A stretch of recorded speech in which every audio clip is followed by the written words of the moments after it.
Hello, everyone. My name is Deepan. I'm the director of Snap Financial Solutions. We are a highly motivated and professional mortgage broking firm, and we help a lot of customers achieve their financial dream by finding the right mortgage products for them. Today, we have invited Danny. He's the director of Property Zills Buyer Agency to talk to us about who is, what resulted him to start or being a buyer's agent today, and a bit about himself and his background and what he does. So, Danny, welcome to Snap Financial Solutions. It's good to have you. Thank you, Deepan, for having me. It's my pleasure talking to people and tell people what I do. It's my passion to help people buy property. Yeah, thanks for the wonderful opportunity you've given me. Not a problem. I can see there's a bit of a sunshine in the background, so luckily Melbourne is glowing today. Danny? Yeah. Good. All right, Danny, if you wouldn't mind telling us a bit about yourself. So probably let's just start a bit with who is a buyer's agent and what is the difference between you as a buyer's agent and a real estate agent? Yeah, that's a very good question. Buyer's agent, most of them might know, may not know. They're also a real estate professional. According to the licensing, both the buyer's agent and the so-called real estate agents are both licensed to practice. But the main difference between these two are the real estate agent is a common terminology. It's a profession, real estate agent. And under this, you have selling agents and the buyer's agents. So the real estate agent that you commonly see in the offices or the shops that you go around and see, they're actually basically representing the seller. Like someone wants to sell a property, they approach the real estate agent, and the real estate agent put that property in the market, and the selling agent represents the seller. Whereas a buyer's agent is on the other side. He or she represents the buyer. So in commonly what people do is when they want to buy a property, they approach the real estate agent or the real estate office that you see at the street corners and ask that selling agent to buy you a property. So what is happening there is the selling agent is actually representing the seller. And you as a buyer or anyone who wants to buy the property is approaching the selling agent and asking him or her to buy you a property. Now, what is happening there is they are legally obligated to represent the seller because they have signed a contract or an agreement with the seller promising them the best outcome. Now, you as a buyer goes into the office and ask them to buy you a property, they of course will entertain you, they will welcome you and promise to buy your property, but then they're not legally obligated to you. Of course, they will show around the properties they have in stock and try to convince you as a sales agent to buy your property.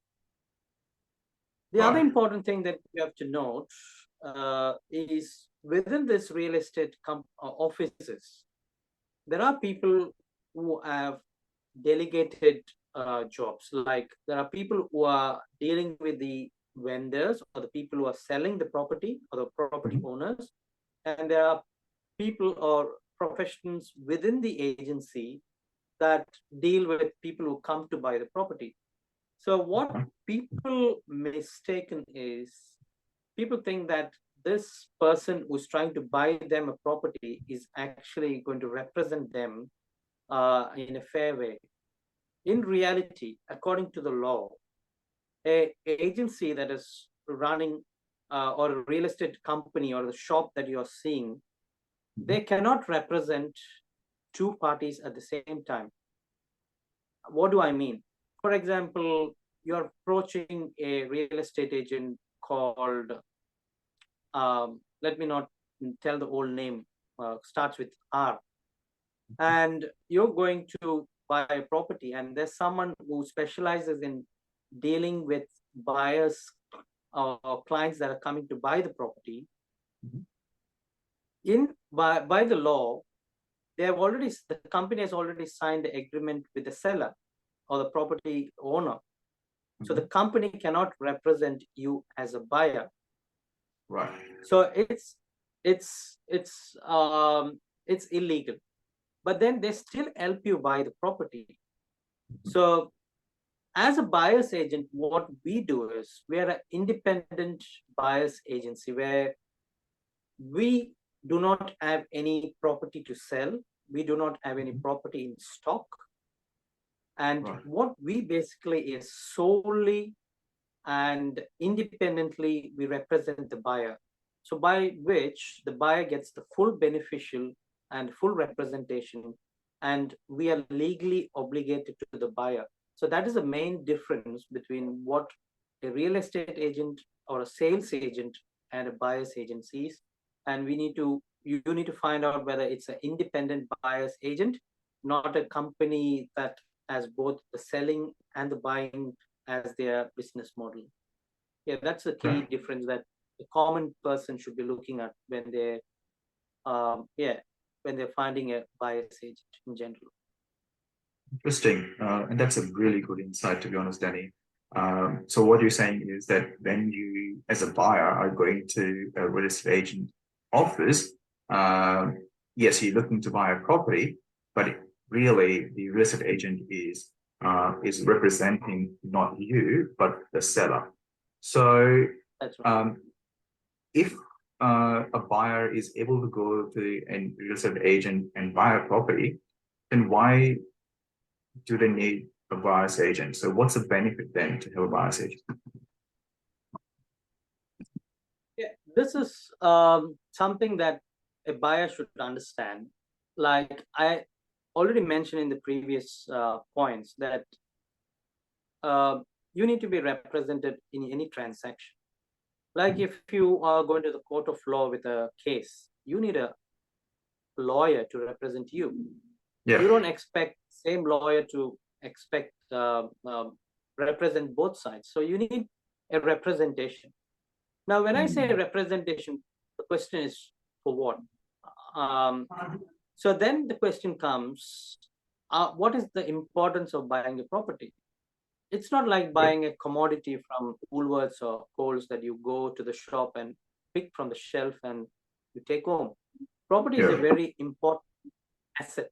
It's an asset class. It's a big investment. You're putting in your hard-earned big amount of money into buying an asset that is going to help you in future.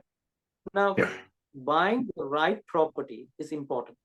Now, if you buy the wrong property and then you are regretting in future, that is a big mistake that you're going to do.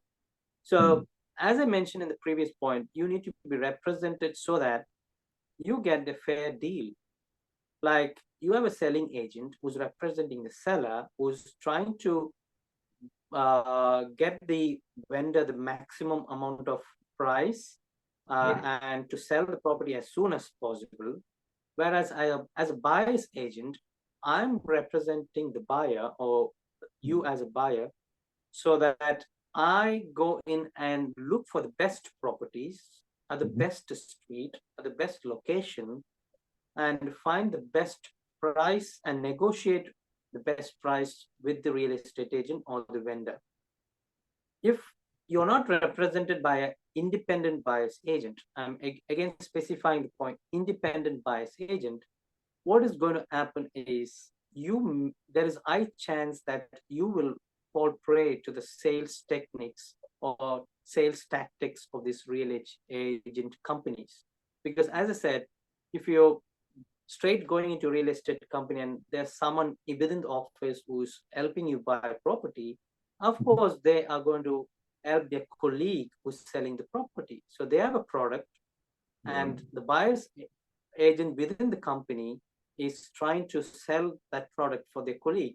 So you're not fairly represented. That is why you need to have an independent buyer's agent for you to get the best deal at the best price at the right location, so that your asset that you're buying is profitable to you in the long run.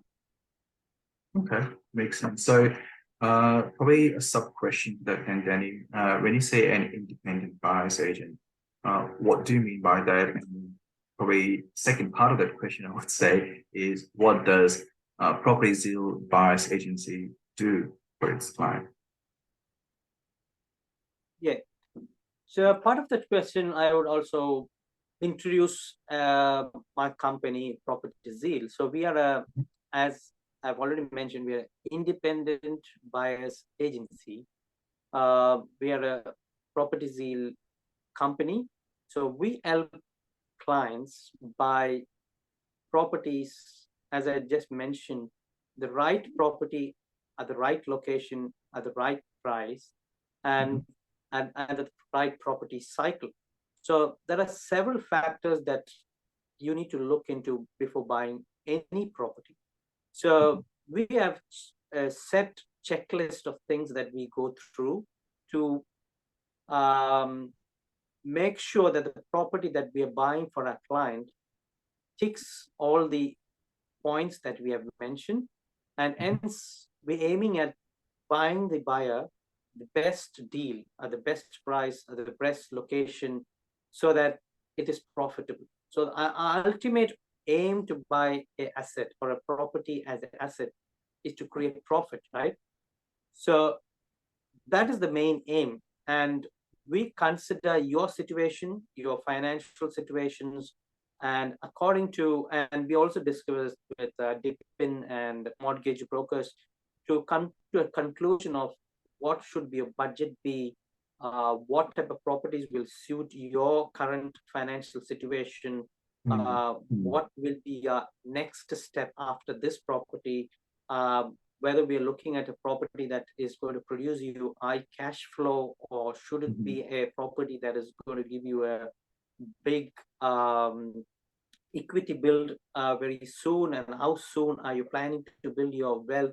So there are several factors that are put into together. We bring through all the puzzles together, then to decide where to buy and what property to buy. And then we go into the research and procurement stage. That is how we choose a location, then choose a property, and then we present it back to the client. And then we help the clients buy the property and help them in the settlement and so forth. Right. So definitely is what you're saying. You're working through a very thorough process. You got a framework that's set for you to identify the right property for your clients. And just like any other investments, you don't want to rush into buying a property. You just mentioned earlier, property is a growth asset class. With any growth asset class, there is some sort of risk associated. So you just want to make sure that you're minimizing your risk in buying the right property. So that's right. really good. Yeah. So then, yeah, like if I'm not here to tell about shares, and you wouldn't just buy a share just like that. You wouldn't just log in or ask a broker to buy a share just like that. You would make some study. You would say you would go in and do some research. If the company is performing good, what are their future? Is the company going to perform better? Am I going to get profits? Whereas when it's come to property, the common man do not think in that way. They just go buy any property that is available. But we, as a professional independent buyer's agent, we look into the numbers. So we are number driven, we are data driven, driven, so that you ultimately get the benefit of it. Right. So then there are a lot of property, you can say, advertisers, marketers. The first thing that a buyer would do is jump onto a real estate website to look for the property. How do how do Property Zeal buyers agency differentiate yourself from other buyers agent? It is a very relevant question, especially in these days. Um, like other professions, like for example, financials or financial planners. So the building or the property sector, the real estate, not real estate in general, especially the property sector is not very much advanced. It's not very well regulated. So anyone can be a property advisor. So that is what you are seeing. So important thing, there are so many marketers, there's so many sales personnel, there are people who are representing the developers. So it is very important for a common person who is looking for an independent buyer's agent to go through some criteria before they choose who they are going with. So you need to ask certain important questions, like you need to ask them, what is the source of income? Like if you sign up with them, what are the incomes that they're going to get? Are you going to pay the fees, or is someone else going to pay them a commission? So if they're getting commission from a builder or a developer, so that means that they're not truly independent. They're going to represent the builder or the developer. So that is an important question that you need to ask. And by law, a buyer's agent, because I'm a licensed buyer's agent, by law, I need to follow the law. I cannot get fees or commission from two parties. I cannot represent you as a buyer, and I cannot represent the developer and get fees from you and also the commission from the developer. That's illegal for me. But then there are people who are not licensed. They are basically sales consultants who are representing the developers. So they get commission from them. So you need to find out whether they are getting any commissions. And if they are also asking you some fees, that is also not right. The second thing that you need to ask is to ask them, are you a licensed real estate professional?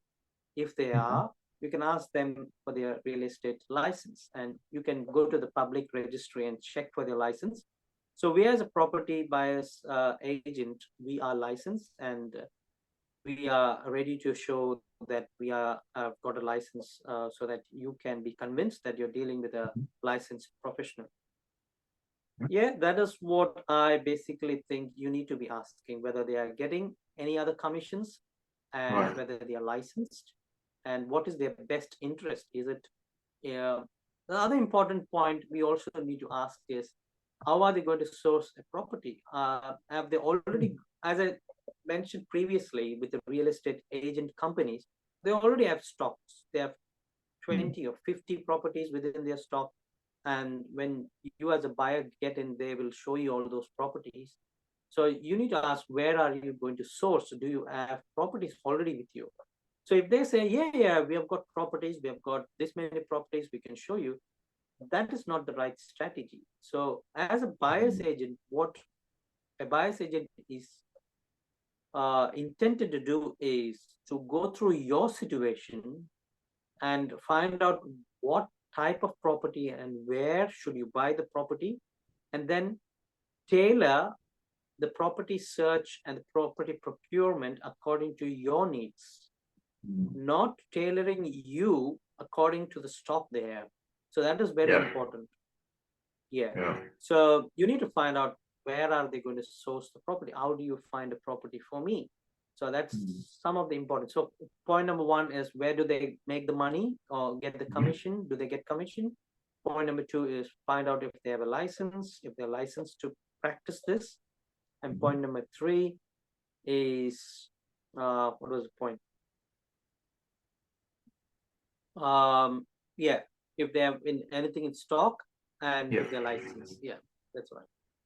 Yeah, look, I mean, as I mentioned, and you mentioned, well, a lot of buyers agents, it's just literally flooded right now. The market is flooded with a lot of buyers agents.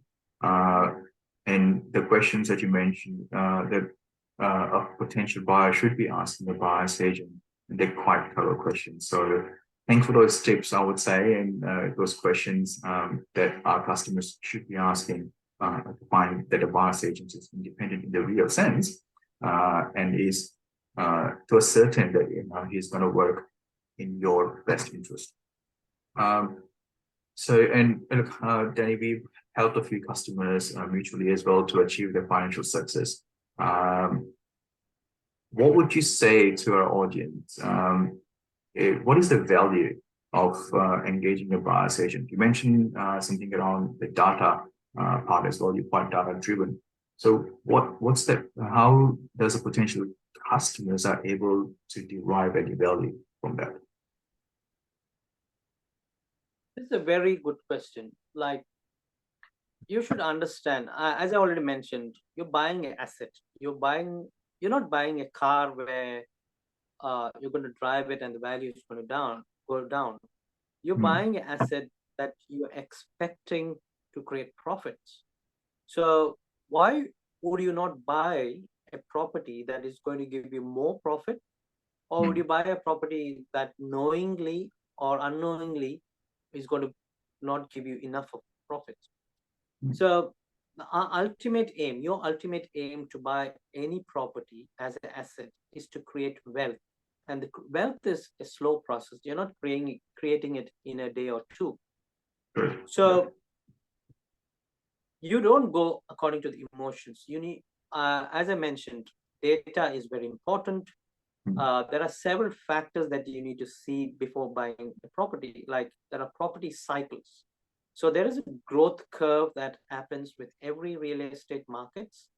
So our aim is to buy a property, or a true buyer's agent's aim is to buy a property where it is at the bottom of the cycle, where the property prices of that particular market will soon be going up. So by doing that, what you're exactly doing is you're trying to create equity quickly, like within a span of few months, maybe 6 months, within a year, you have created a big equity, maybe $50,000 or $100,000 in equity within a span of 8, 9, 10 months. So by doing that, what you're actually doing is you've got a good equity that you can pull out and go for the next property.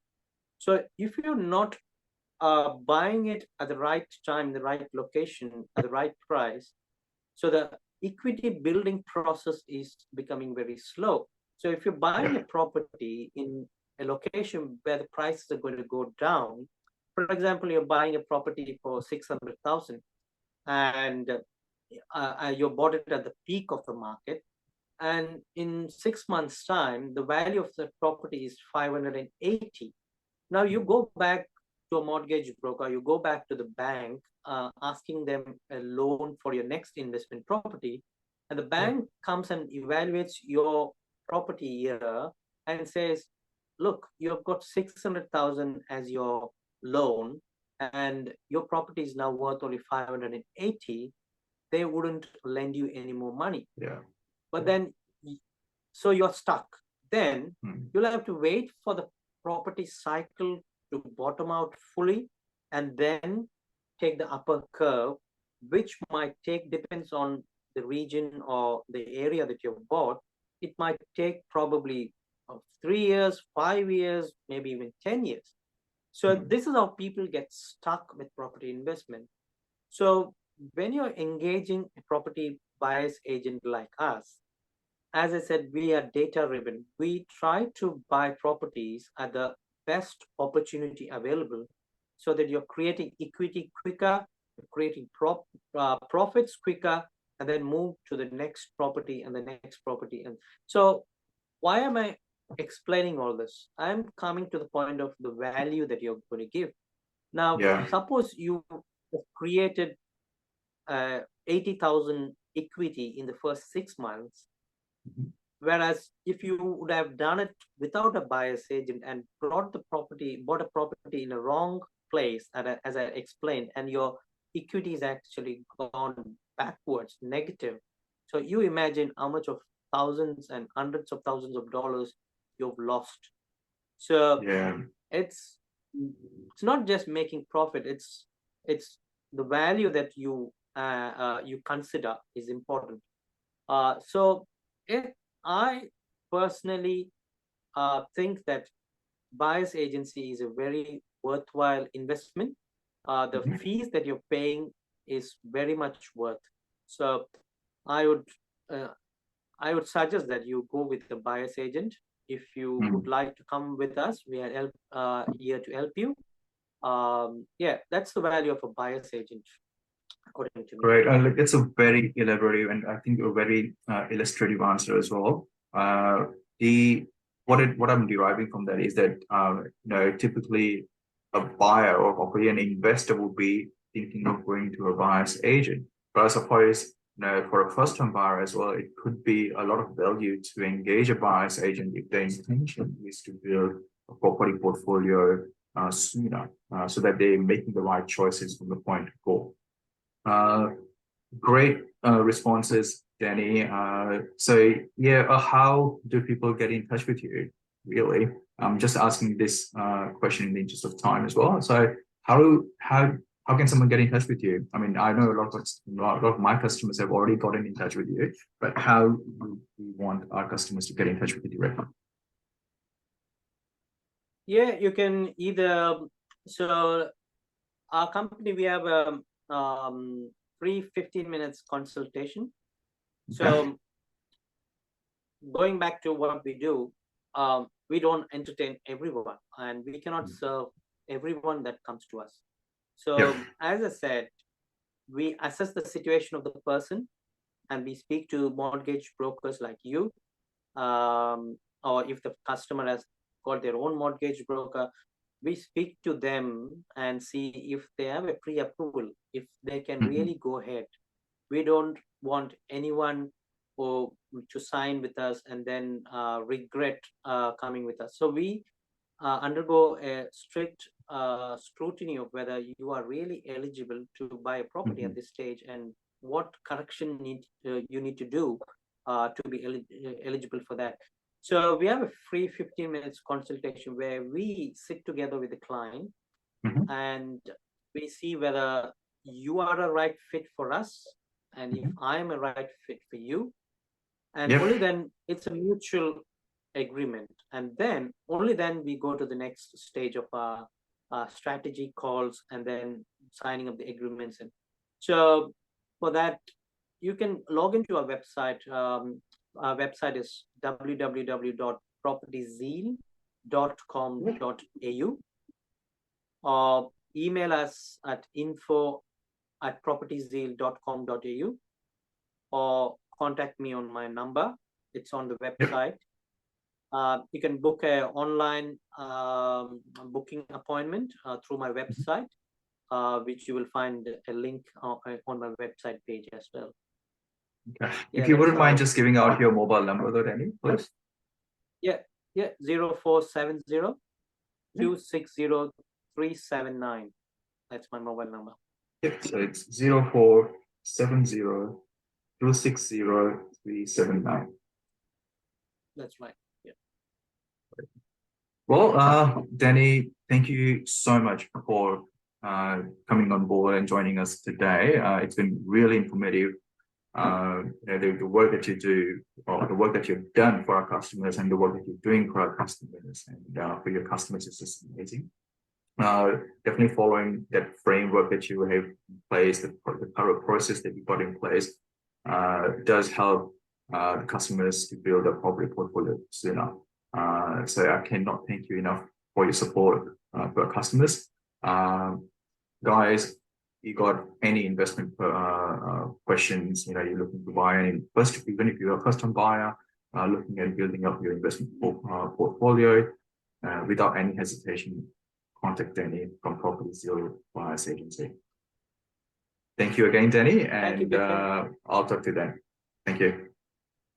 Bye-bye. Thank you. Bye.